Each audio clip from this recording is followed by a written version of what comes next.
प्रिय छात्रों, हम लघु सिद्धांत कौमुदी का संज्ञा प्रकरण पढ़ रहे थे और इसमें हमने विगत क्लास में परः सन्निकर्षः संहिता नामक सूत्र पढ़ा था, जिसका अर्थ होता है कि वर्णों की अत्यधिक समीपता को संहिता कहते हैं। वर्णों की अत्यधिक समीपता से मतलब है निकटता।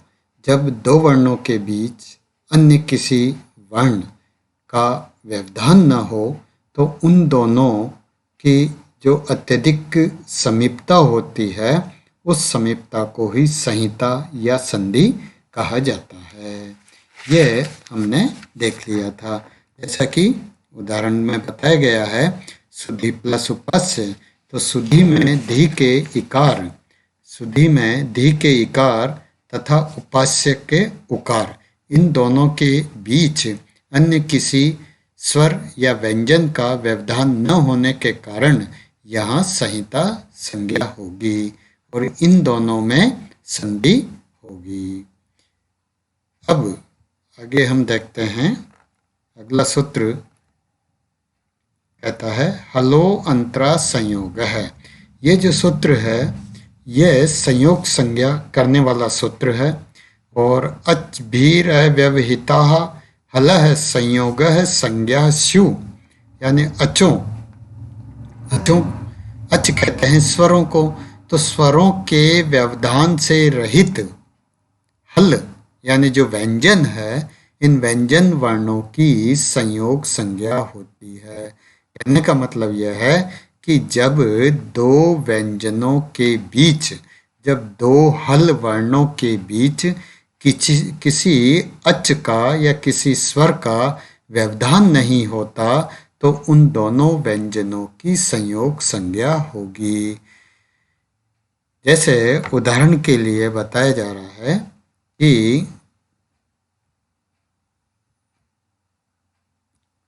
जैसे जगदीश होता है जगत प्लस ईश, तो वहाँ जगत त के बाद ई आता है, या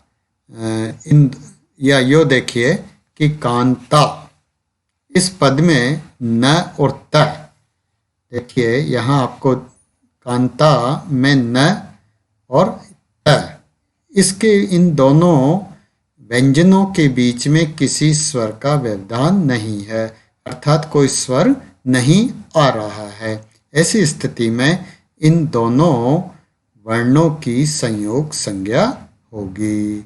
इसी तरह धर्म ध र म, तो र हलंत, ये ऊपर जो र है ये हलंत और इसके बाद म है, तो इन दोनों के बीच में जो है किसी स्वर का व्यवधान नहीं है, अतः यहाँ भी इन दोनों वर्णों की जो है संयोग संज्ञा होगी। अगला सूत्र है सुप्तिङन्तम पदम।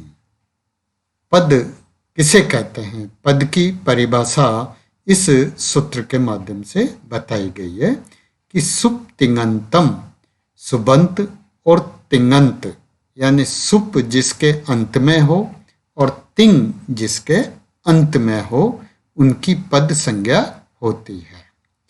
बहुत संक्षेप में बहुत बड़ी परिभाषा यहाँ दी गई है। सुबंत का मतलब होता सुप प्लस अंत। सुप प्रत्यय हैं जो सु से लेकर प तक के 21 प्रत्यय होते हैं, और तिंग प्लस अंत तिङंत, टिप प्रत्यय से लेके और महिंग तक के जो 18 प्रत्यय हैं जो धातुओं में काम आते हैं उन्हें तिंग प्रत्यय कहते हैं। जो सुप्रत्यय हैं ये शब्द रूपों में काम आते हैं। तो जिन शब्दों से या जिन धातुओं से सुप प्रत्यय लगे हों अथवा तिंग प्रत्यय लगे हों उनकी पद संज्ञा होती है। अब देखिए यहाँ सुप प्रत्यय कौन से होते हैं, ये वैसे तो आगे की कक्षा में आपको पढ़ने को मिलेगा, किंतु यहाँ हम इसका परिचय जरूर देखेंगे। सुप प्रत्यय होते हैं सु से लेकर प तक, तो ये प। तो देखिए सु अव जस एक सूत्र है लघु सिद्धांत कौमुदी का 4-1-2 नंबर का। स्वजस अमौर्सस टाभ्यहम भिस ङे भ्यम भ्यस ङेसी भ्याम भ्यस।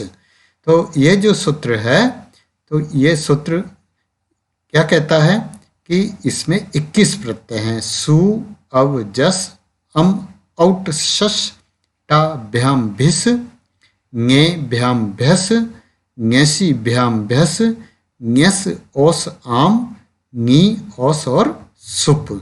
ये सातों विभक्तियों में चलने वाले रूप जो बनते हैं, रामः रामौ रामः आदि जो शब्द रूप होते हैं, उन शब्द रूपों में ये 21 प्रत्यय लगते हैं। और ये प्रत्यय लगने के बाद कोई भी शब्द वो पद कहलाता है। इसी तरह जो धातु रूप होते हैं, उन धातु रूपों में 18 प्रत्यय लगते हैं, जो इस प्रकार है। तिप तस झी सिप थस थ मिप वस मस ताम झ था साताम ध्वम इड वही महिंग।